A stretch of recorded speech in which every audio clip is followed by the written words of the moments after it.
on at least a weekly basis, I'll talk about our core values, and we'll talk about one core value a week and give some examples and shout outs to people who exemplify that core value. It's constant in our firm is really just, emphasizing these core values.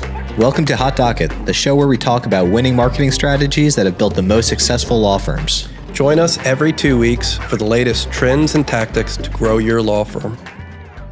Everybody, welcome to the Hot Docket podcast. Today, we're going to be talking about the power of core values in a personal injury law firm with our special guest, Greg Ward. I'm excited. So am I. And I think as you scale your firm, those values become more and more important because there are more people who will be doing things that aren't directly something that you see. So instilling those values is incredibly important. Yeah, agreed. Not just on like your internal facing company culture side, but also probably externally so clients understand what to expect. So with that, I'd like to introduce today's guest, Greg Ward.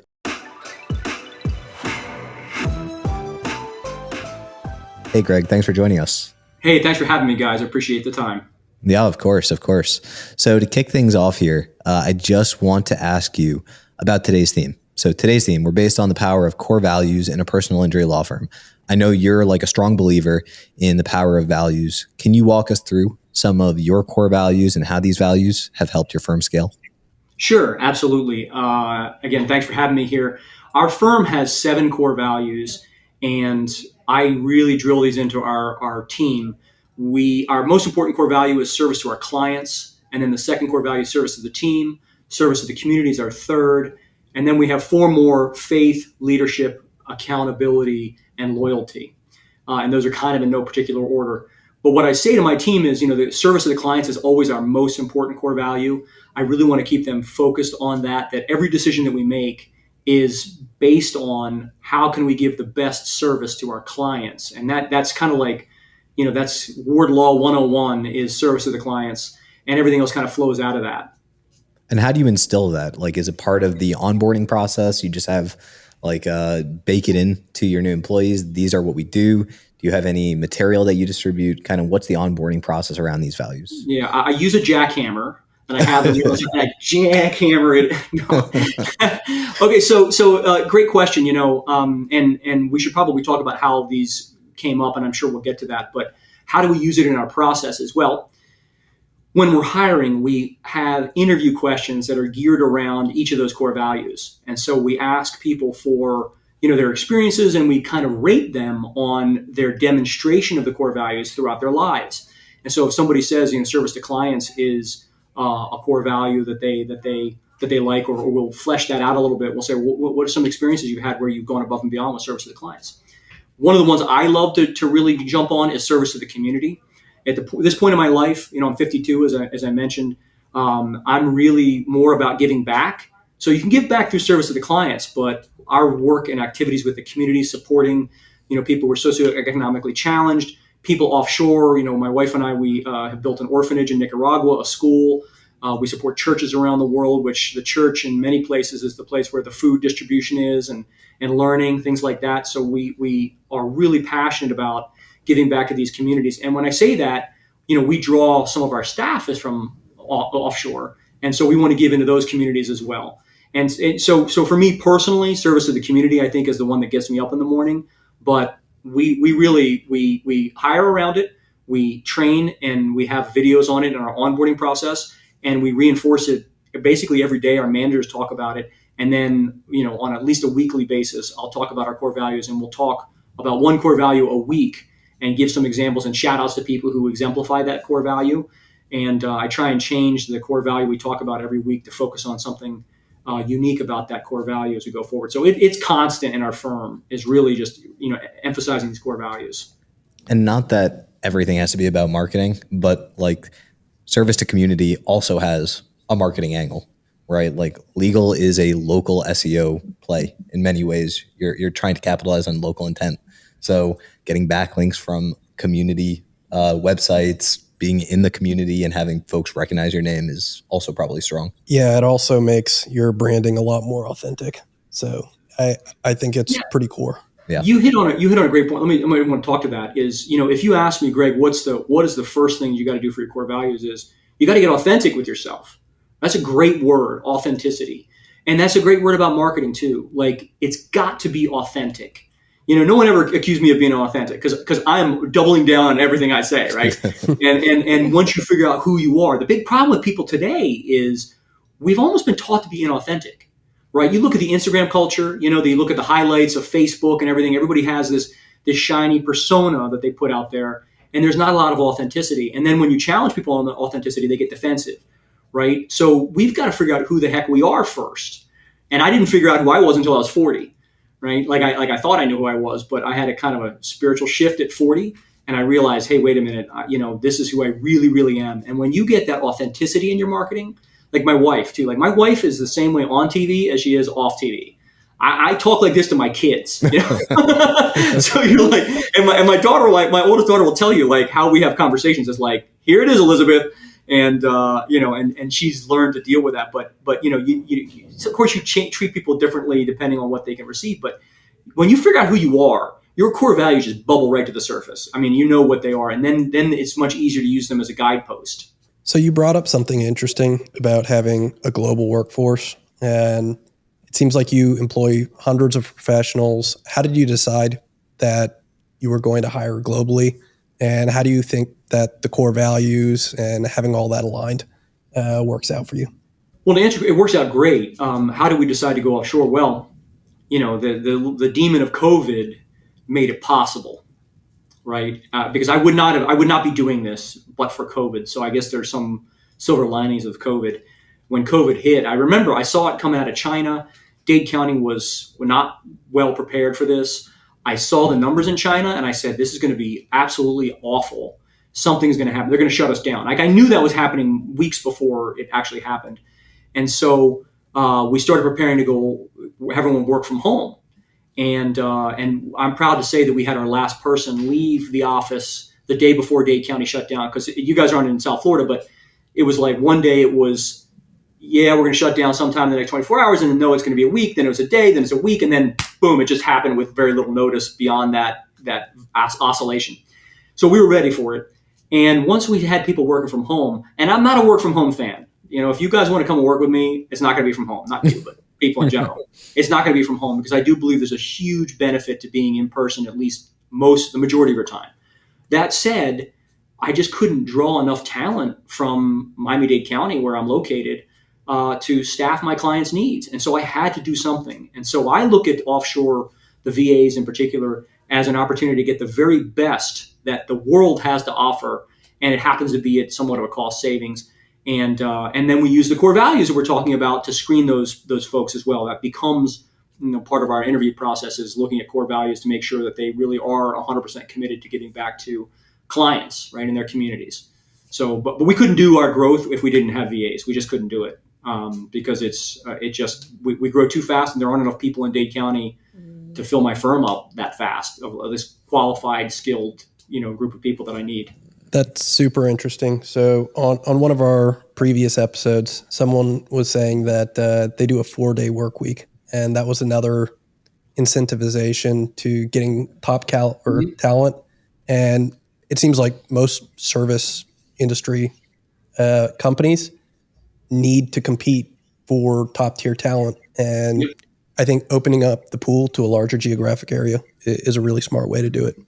Thank you. That's one way. And you touched on this. I don't know how much you guys want to be controversial, but I'll take the 4-day work week and working remote is BS camp all day long, right? And I know I'm sounding hypocritical because I got 80 something VAs offshore, but again, those are the top of the top of the top in those countries. But and I see the studies. I see the studies that say 15% improved productivity working from home, and coincidentally another 15% with a 4-day work week. So you mean to tell me that if somebody works from home 4 days a week, they're going to be 30% more productive? It's absolute, what's the word that Biden uses? Malarkey. It's malarkey. Total malarkey. What I think is happening is you see that there is a certain enthusiasm right now with these ideas, and people are working a little harder. And then when that becomes the new normal, we're going to slide back into our routine. It just is. And we do need each other there, encouraging each other, pushing each other on, and training and learning from other people. And that's, we're a community, man. Like, we're a community here in my organization. We work in a bigger community. If you're sitting in your bedroom in your pajamas, there's no community there. You're part of a digital community that doesn't inspire anybody. Nobody's ever inspired on their bed, right? It just, at least relaxing. So, I'll take that camp all day long. And I know it's not a popular position, but I believe it and in my heart. And I also remember, by the way, during COVID, we were working from home. Our productivity went down 30%. It was down 30% after 3 months. Everybody was terrified the first 3 months, but then after 3 months, it just started going. And I tracked it. It was down 30%. So I don't know how it works with those metrics, but circling back to the core values for a second, and with the VAs in particular, kind of jumping back to an earlier topic, service of the team. I feel like our VAs, when we onboard a VA, the first thing we do is we send them a package with like a Ward Law Group sweatshirt, T-shirt. We send them like some branded merchandise, and then if they've been with us for a period of time, we ship them some other equipment. That they really feel like they're part of our team, and we include them in the huddles. Like we have these Zoom huddles. And we make sure we support them and give them shout outs for their productivity goals too, or their milestones. And one of the big things about managing offshore staff is they don't feel like they're part of an organization as much because people just use them for the lower jobs. We train our people like we train our domestic employees too. And it's, I found that we have a lot of, I get thank you letters from my VAs. If you're a boss and you can imagine an employee sending you a thank you letter, or the mother of one of our employees sent me a thank you letter. Like, it's never happened, right? Now, none of my domestics have ever said, hey, thank you they don't even say thank you for the job, right? But my VA's letters, thank you for this opportunity. And I'm like, it makes me cry a little bit, I'll be honest. I'm like, I'm really happy that I could help somebody meet their potential too. Yeah, I think like if you've ever tried to hire a VA, it's going to be terrible or amazing. Like it very rarely kind of fits middle of the road. And it sounds like you've built a process which allows you to onboard a VA like you would a domestic. And that's what sets you up for success. Like if you just say, hey, go do this with no instruction, of course it's not going to work. Yeah. In fact, I have this, one of my, don't tell anybody about this, but I have this idea that I want to do an offshore recruiting agency, a little more like the American recruiting agencies where, you can purchase the temp to perm type, and not a lot of agencies have that. And I'll be honest with you, I used to use some of the staffing companies that do this. And I remember one company, I had 80 turn downs because we screened them, 80 turn downs. We didn't have a single successful candidate. And they get mad at me. And they're like, well, everyone else, and by the way, everyone else they talk about are all people I know because, at this level, when you've got a couple hundred people, you know everybody nationally. Well, so-and-so is doing it. I'm like, I told so-and-so to use you. So don't tell me that, that guy's proven me wrong. He's following my lead, So it's kind of funny with that. But I just feel like this is still the Wild West of VAs. We don't have systems. And so we're building our own systems. And I may take that to the market because I just feel like, there's just such a lack, as you say, there's a lack of accountability with providing qualified candidates. You just don't chuck a body at a position. You got to do some screening, and you've got to do some fitting, and you've got to do some training. And I don't feel like that's being done in the market. So if you had a bad experience with VAs, I think it's because you don't know what you're doing as far as screening and onboarding. It's not the same as hiring somebody domestically because you need somebody who can work from home efficiently. I personally hope you take that VA idea one step further and build a call center for legal that works really, really well. Because if you do that, well, I'm sure we're not the only ones who would throw money at it. Yeah, and so interesting, because the point about VAs is they're decentralized, right? One of the things I'm looking at is I want to keep my VAs in different countries. Like if one country shuts us down, I want to make sure, or shuts down. For example, in Ecuador, I've got people in Ecuador. Ecuador became destabilized. I don't know how much longer that's going to last. If one regime gets a bug in their nose about something, and so I want to make sure I have VAs from all over the place. So when you say a call center, it would be a virtual call center, right? It couldn't be hard, because I've got buddies who've got call centers in Costa Rica and Colombia, and they've got the same problem I got. How many qualified people can you pull from one village or one city in Colombia, right? And so it would be like a decentralized or virtual call center. I just coined that, registered, trademark pending. Okay. Virtual call, whatever. But if anybody ever does it, you heard it here first. No, but it would be like a virtual call center for that. And I do think that's kind of the next generation of things. And when you say that call center, that's essentially what we do here. We've got virtual people, and we have them on answering phones. internet connectivity is sometimes an issue with that, but we've got some workarounds for that as well. Amazing.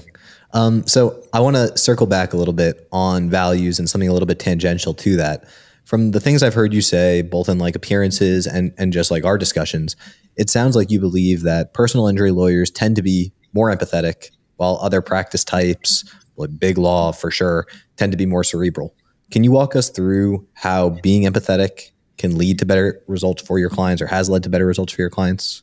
I mean, yeah, that's, I'm trying to remember, when did I say that? But that's really something I would say. So I validate it if I said it in that exact way.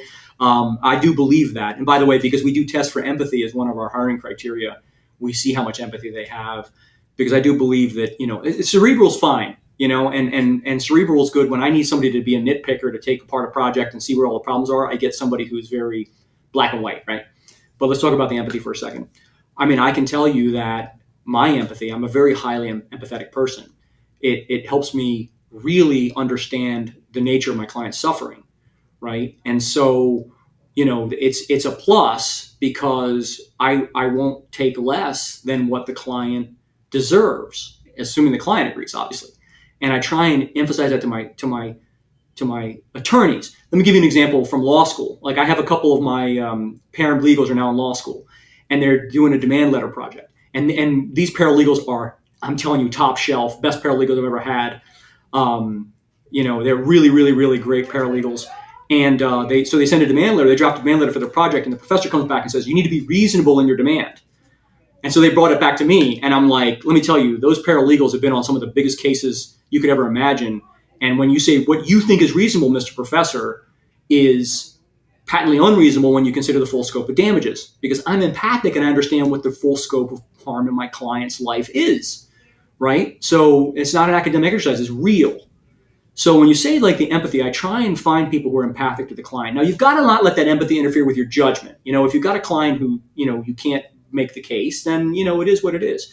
But I really want to impart that empathy, because we're skeptical as human beings. And they've done studies on this with jury bias, for example. Like, somebody could get really hurt in a crash, and the jury is going to naturally believe that it wouldn't happen to them. And that will devalue the client's case. And we have something in law called the golden rule, which says you can't say to the jury, put yourself in my client's shoes. But the truth is, the jury system is to deter this kind of bad conduct by a negligent defendant. And so it really does affect them. And, you want to be able to sell that story without crossing the lines of rules. But you got to get in your client's shoes first. Chris Searcy, great trial lawyer, said this. He's like, the great thing about empathy is you really understand the nature of your client's harms. The problem is you can only do that so many times. I mean, how many times have I lost my dad in a car crash, right? 50. I've had 50 cases where the guy comes in. Now, my father passed away from cancer.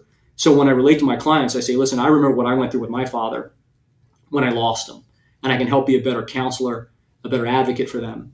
But the truth is as a lawyer, you take all that on yourself when you have empathy, and that can be really draining. So that's like the other side of it. But empathy is important to really get in the shoes of your client so you can understand the full scope of harms and losses and not give up when, the insurance adjuster tells you it's only worth $10,000 when the person's life is ruined. And this putting yourself in your client's shoes and it being so draining, I think it was Eric Baum, who we had on earlier, who said something like the levels of depression and alcoholism in legal is just like standard deviations higher than it is in other professions, probably for this very reason. And by the way, this is not to poo-poo any defense lawyers. Obviously we all are doing a job here. I feel like they've got the opposite problem. I do feel like they have some empathy, and it's probably hard for them to understand it in a dollars and cents way.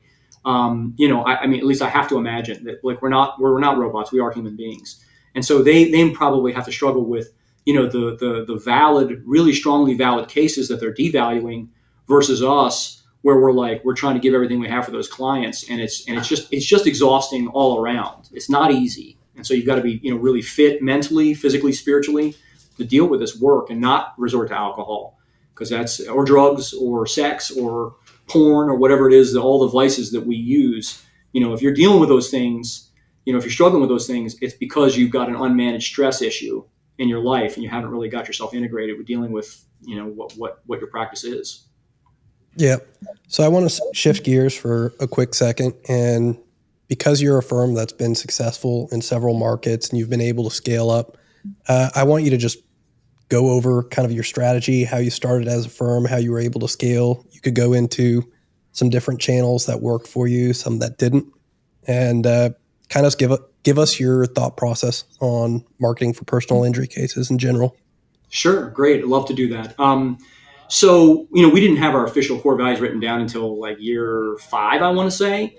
But what we did is we looked back on what the values that we were espousing every day, and then we kind of distilled them into one thing. But when we started, it was my wife and myself. We had a little fold-out table and a little laptop computer. We were a little closet office.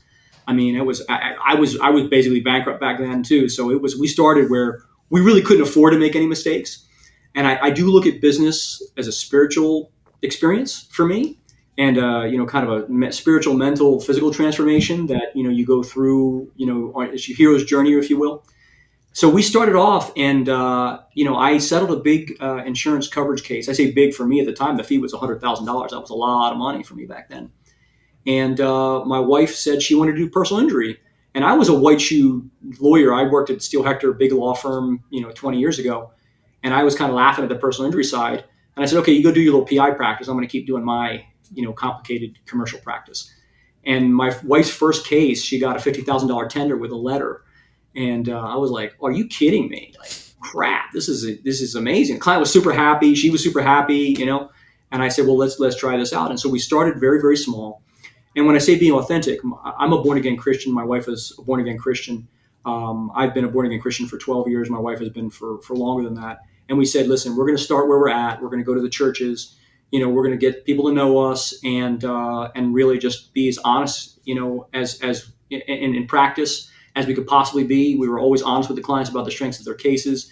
And so word of mouth started. And then we started doing a little advertising on radio, and it worked for us. And then we scaled it. And so what I learned early on, of course, is you have to really track, your ROI. And to this day, there's really 2 schools of thought on this. And I'm very, I'm on the one strong side of this. You have to track everything. Like this symphony of leads, I just don't buy that at all. And I remember my first marketing guy was like, you can't track your leads. I was like, of course I can track them. I'm not doing any other advertising. I know what my leads are coming from this radio station, right? like I have one radio station. He's like, you can't track it. I'm like, the F I can't. It's right there. Like, every call I get is from this radio station. Of course I can track it and I can work on my ROI.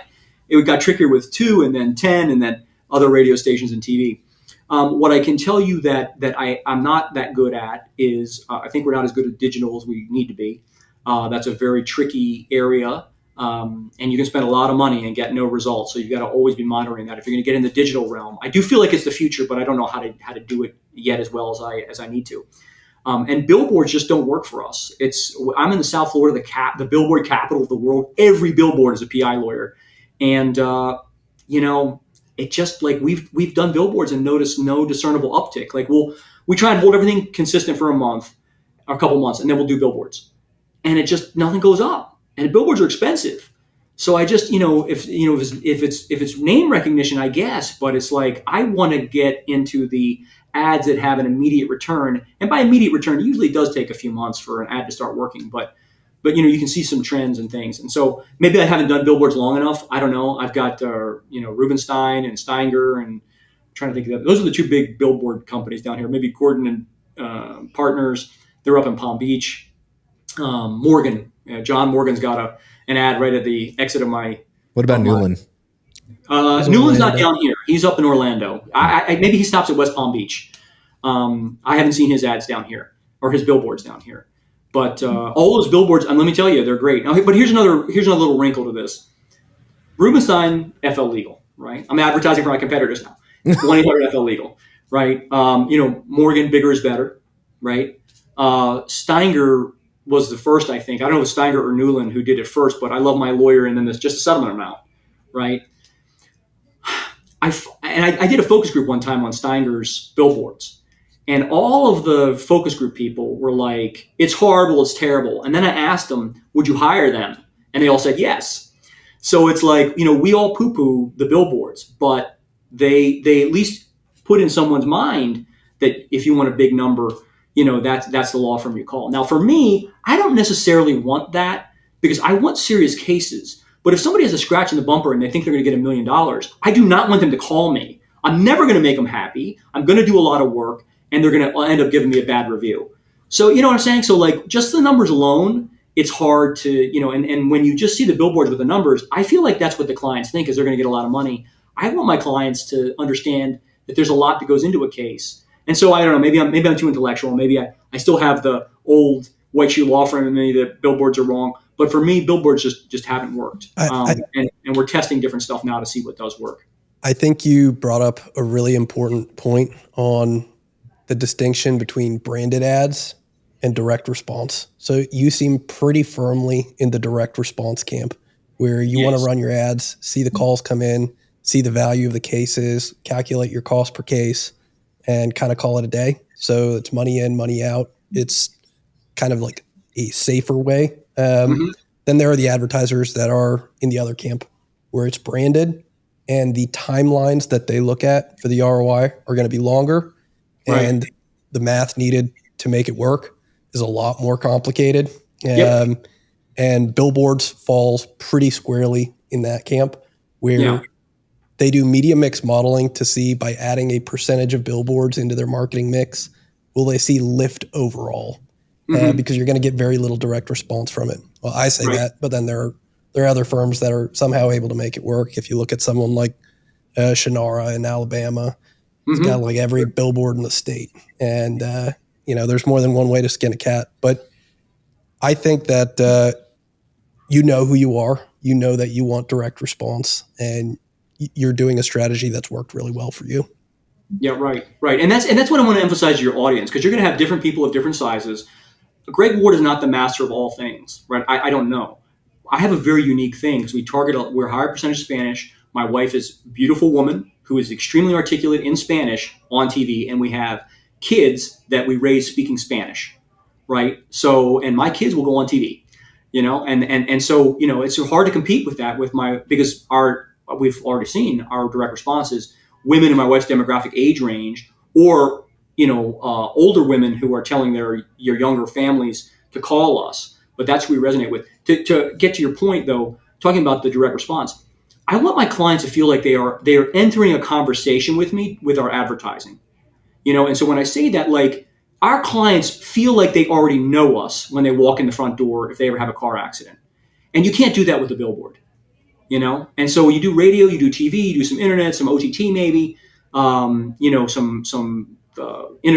Instagram stuff. They feel like they're in a conversation. They feel like you're their friend, and they know you, and they trust you. And that's something that I want. I'm not going to say I'm the aggressive lawyer, right? I just not going to do that. Now, we settled a case last year for over $100 million. I'm pretty freaking aggressive because I walked away from several settlement offers that were enough that everyone else would have. People were telling me I'm crazy to walk away from the settlement offer. And I'm like, no, we can get more. The case is worth more. We walked away we have another big case this year. Same thing, a really bad burn case. We walked away from some pretty significant numbers, right? Because I know that family is ruined. And they need the compensation to be able to take care of education and everything else. So, but for me, by the way, I'm going to tell you two things that are fascinating. Not fascinating, but I mean, like the big case we have right now. This is for all of you guys out there that think, only the good cases are the good cases. The big case we have right now, that was an advertising case. The guy was in the ambulance saying, "Call Hani," my wife's name, "Call Hani," right? And that was because I know that somewhere along the line, he felt that he was in a conversation. The guy was an Uber driver. And so he listened to the radio a lot. It was in a conversation, my wife is really good on the radio. The other case, the over $100 million settlement we got, came from a discharge. We had fired the guy's sister-in-law, right? And it was a huge case, but we had discharged her. There wasn't a claim. It was no insurance. And we said, "I'm sorry, we can't help you." And when this awful, awful, awful catastrophe happened to this family, she said, "Call Hani because she's honest. She'll do what's right for you." And let me tell you, the number of runners that went to that guy's place, I mean, it's disgusting, right? Because they knew it was a big case. But they said, "No, this is it," because we knew you're honest. And praise God for that. For me, I'm a Christian. Thank the Lord for that, because it really means a lot to me that I could help these people with the worst situation of their lives. But every case has value in the sense of they're human beings. You need to treat them like they're human beings and be honest with them. And as I say, advertising for me, you guys said this, it's giving back to the community. It's branding, but it's also educating people. We do education-based marketing, and we just want people to know that we're here for them when they need something. Yep. And that's that authenticity, like honesty, authenticity, just working out, it sounds, for Yeah, the and let firm. me tell you one other thing. My wife has got a great story. When she was in law school, my wife was very poor growing up. She came from Cuba as an immigrant, walked across the border at 14 with a backpack on, her little baby brother with her. She was in law school. She got her all the way to law school. And she went to a gas station one time, and she was driving back, and she just wanted to get a Diet Coke. She was really thirsty. And she went in to the service station and tried to buy a Diet Coke. She was a penny short, and the cashier would not sell it to her. She was 1 penny short, if you can imagine this. And my wife, like, I still get choked up about this. My wife was like, you know what? A penny matters. For some people, a penny matters. And it's such a small issue, but like, we're all fine with our Rolex watches or whatever it is, but the truth is a penny matters to some people. And we've got to put ourselves in their shoes, not our shoes. I've got attorneys here who are like, oh, the adjuster didn't have another $500. I'm like, it matters to your client. I don't need another $500, but it matters to your client. So don't you put your head in that equation where you're making six figures. You need to ask them if it matters to them, because that $500 matters. And my wife was in a position, I was too at one point in my life, where a penny mattered. And so I never forget that. When you talk about service to the clients, man, like that empathy, like I know what it's like to be poor, and it matters. So I want to try and get that in my attorneys' heads too when they're negotiating cases. Yeah, and I can't think of a better transition than a penny matters to the next question we have here, which is talking about scaling. So you managed to build this successful firm, and obviously in and of itself, very impressive. But many times we hear of firms that have built what we would call like a volume shop or a mill. How have you maintained the quality of your legal operations as the volume has increased so that your clients are getting top dollar? Because, like you said, a penny matters. Sure. So, I'm absolutely fanatically focused on settlement per case value. So what that means is every year, and I exclude the outliers for this, right? So, I take out obviously all the no coverage discharges, and I take out the top 3 or 4 big outlier cases, and I figure out, is our settlement values going up or down? If they begin to go down, the carriers could be paying less money. We're in an anomalous situation now with a law change in Florida, so we're going to have to work through this a little bit. But generally, throughout the years, our settlements have gone up, not down. And that may be something we're looking at cases more closely, but generally speaking, I can make sure that my clients are putting more money in their pocket now than they were 10 years ago when I started doing this. And I think the trend that you have to avoid is just closing cases out for whatever the carrier may be offering without putting any value into the case. So we really look at those metrics, and there's some other metrics you can look at for that to make sure you're maintaining high quality. Another metric to look at is time on desk. There's a carrying cost for cases. If you're just dragging the case out, you're losing money on that case too, but you're probably not adding any value to it if you just have a case that's dragging out. So you need to know what your median time on desk is and things like that. We have got a lot of formulas. We use Litify. As you guys are aware, it's a really robust program. We've done a lot of customization for Litify, so I can run some reports and get some pretty accurate data on that. But you've got to be disciplined with that, because it's not how much you're taking home, really. It's how much your clients are taking home. That's got to be the standard that you're using to guide, to make sure you don't fall into the mill trap that is just too easy to just settle the cases. And then, of course, I talk to the community, because I'm plugged into a lot of groups. I'm in a lot of networking groups and things, and we talk about what our settlements are, and are they trending up or trending down, and what are we doing to make sure that clients are getting the best value. What I think one of the exciting things is, like, the evolution of medicine is coming along, that we're able to learn more things, especially in the TBI space. Like, the technology isn't quite there yet, but we're going to see that there's an even bigger impact in a lot of these crashes of what's going on inside the brain and inside the neurological system, and that's going to be a big change in cases, because it isn't just broken bones. Many times the impact is mental or neurological, and we're starting to people are paying attention to that now. And I think in the next 10 years we're going to see some big scientific breakthroughs that will talk about, or will allow us to talk about, the real nature of the injury with the client and what the real loss was. That's super interesting. So I love that you're a numbers guy and that you're tracking everything on that front. And when you were talking about the average settlement value going up year over year, I'm curious if you've looked at that relative to the policy value on those claims. So just if the case values are going up, it's not just you're getting better quality cases from your marketing. So let's say you've got this authentic marketing that rings true and you just get more high policy cases relative to the minimum policy in that particular state. Is there any metric that y'all track that look specifically at the settlement relative to the policy limit? Yeah, now I got to go back and look at all my data. I don't track that. I got to look at that now because it is possible, right? That's definitely a possible that could swing the numbers, right? I feel like whenever I factor out the high end cases, that kind of takes out the outliers. But no, I don't actually look at that, and I probably should. So now next year I'm going to look at that. All right. Yeah, I'd be curious when you look at it. Give us a call because I'm super curious. I mean, let me be totally transparent. I mean, there are some we probably turned down some of the cases we may not have turned down in our early years. So you're probably right. But tracking that mathematically, I really do need to look at that. Now that said, we get enough cases where there's where I have a good statistical sampling. I know of the X hundred cases we get a month. I know X, Y, Z are going to be required surgery and those kinds of things. And when we have the outlier cases, the big ones, like those are fast tracked. Like we automatically because we have to go in and do the investigation, get the body cam footage from all the cops. We've got to look for cameras and things like that. So if you've got some of the big things that make a big case value driver, we're going to move that right to our team that handles that properly to make sure we preserve all the evidence up front. So I look at it. I'll look at it. I hadn't thought that the quality of the cases going up would be as much, but I guess the question is, the moniker of a mill is a continuum, right? And so the issue is I'm trying to avoid is not becoming a mill. And I can tell by the analysis I'm not going to be becoming a mill. Am I as efficient as I possibly could be? No. And I honestly, I'm not that smart, and I don't have that much time to figure out all of the metrics I can look at. So what works with me now is good. The next generation of our firm, in other words, where we're growing to, probably be able to do that even more. I could probably get the data. I just haven't done it because I'm running other reports, and there's the business side of things too, is like, are you being efficient with your labor pool? There's our average revenue per employee. That's a big driver. With the VAs, that skews the number because you're paying less for a VA.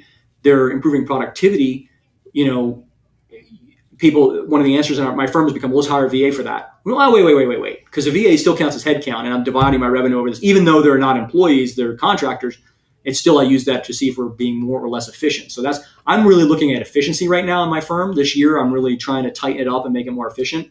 But you're right, it is possible we could have that. But I definitely want to stay away from the mill trap, which is what my analysis is keeping us out of, is that becoming the mill, right?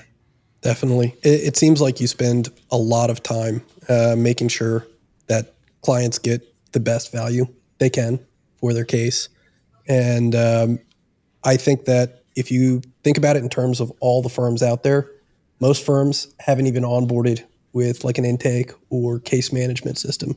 So they couldn't even look at the data if they wanted to. It's all kind of like licking their finger, putting it up in the air, and thinking they're doing a good job. So I love to see that you're always striving to make your firm better and make the process better and make everything better for clients. And by the way, it's not just me. I have people here who are really good at that. My brain power tapped out about 4 years ago. I got to get the best team around me too to help us inspire each other to get to that next level. The case management software is critical. I mean, I think I criticize a lot of the case management softwares out there. Litify was the best of that batch. And I don't want to say anything bad about Litify, but we did have to spend a lot of money to customize it the way we wanted it. And I feel like John had still owned it back when we were doing this. I feel like they got a lot of good work out of us because we kept coming back and saying, you could do this better, you could do this better, you could do this better, you could do this better. And I feel like we did a lot to make Litify a great project. I don't know if they'd agree with that, but I feel like we did because we were always on the phone with them saying, hey, this is wrong, this is wrong, this is wrong. And then we customize it for ourselves. And then we even have a Salesforce developer here who can run the reports that we need, which is critical to that. So, I mean, look, if you want to be a 10-person shop, you get your litigation management software, that's fine. But if you want to be able to handle more than, 50 cases a month or even less than that, honestly, like I got my buddy who's the opposite of me. He's a trial firm. He's got maybe 100 cases in inventory, 200 cases in inventory, and we've got several thousand. So it's just two different sides of things, It's how you want to run your practice. Circling back to values, in your opinion, what are the 5 universal values you believe every lawyer should hold sacred? So that's a trick question, because if I have one of those values that isn't in my values, I would look like a hypocrite, right? But I definitely think service to the client has always got to be the very first core value of any firm. Any firm has got to have service to the client. I definitely think service to the team needs to be a core value too. That's really, really universal. I have a core value, accountability. And I think that's a core value for lawyers. We've got to be accountable to ourselves and the legal profession, and ethics rules and judges. And that also means being honest. So I would say accountability is kind of an honesty, and honest with yourself and honest with the world around you. That's really, really critical. I think you've got to have, one of my core values is faith. I think you've got to believe in something bigger than yourself. For any lawyer, you've got to believe that this is valuable, that it isn't just about making money, that this is important. What we do, our work is important for people and for our community. So I think that's absolutely critical. And then for me, obviously, a sense of, I say service to the community. Giving back to the community is really critical for us. I mean, we're public servants in many ways, and we do have to give back and lead to giving back, like be demonstrating. Because I think it's easy to put lawyers in a box of saying, okay, they're just greedy, or they're just sticks in the mud, or whatever it is. The public perception of lawyers is not great, and I really feel like we've got to do a lot more serving our communities in an intentional way to kind of cut against that mentality. And by the way, that mentality isn't new. The Shakespeare, right? First thing we do is kill all the lawyers. Because lawyers were doing a valuable function of hedge against unchecked government authority. But the truth is that we could do so much more for our communities. And I think if you have those five, I think you're going to be good. I think you'll be good. As long as you remember those and guide your actions by those five core values, I think you'll be pretty happy and pretty satisfied with your career. Great answer. And I am going to tag on to that with our final game here with you. We're going to call it good value, bad value.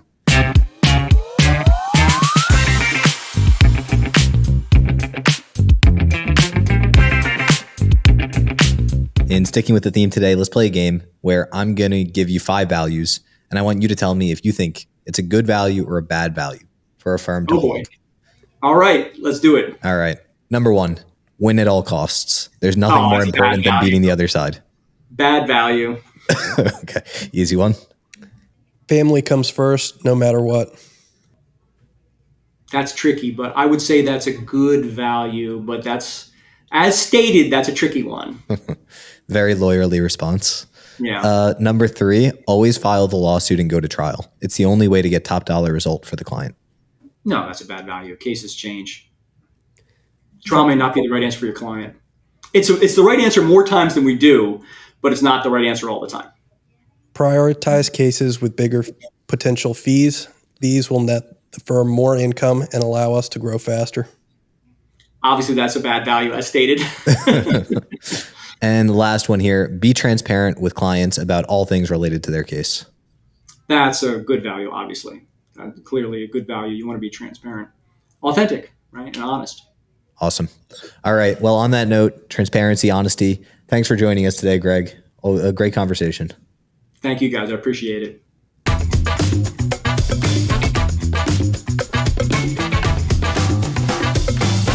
Cool. Well, let's wrap it up here. This is a long episode. I love it. I learned a ton today. I love the idea of having like core values in your firm or core values in your company, whatever it may be. I think like it's something that's sorely missed. Usually you just kind of want to press go, like press the pedal down, and you don't think about those things, but it really can kind of influence everything you do in your day-to-day operation.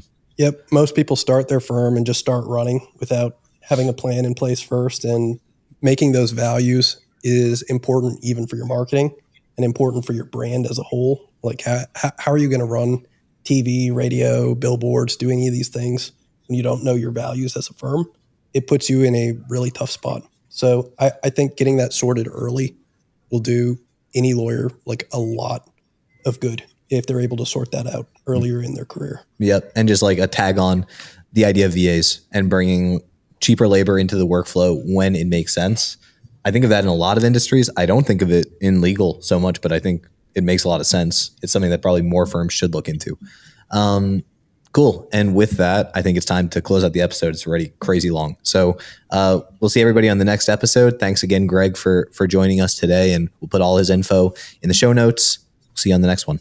We hope you've enjoyed this episode of Hot Docket. We're your hosts, Bobby and Andrew, founders of MeanPub, the marketing agency for ambitious law firms. Have questions about marketing or anything we covered today? Email us at mark@meanpug.com.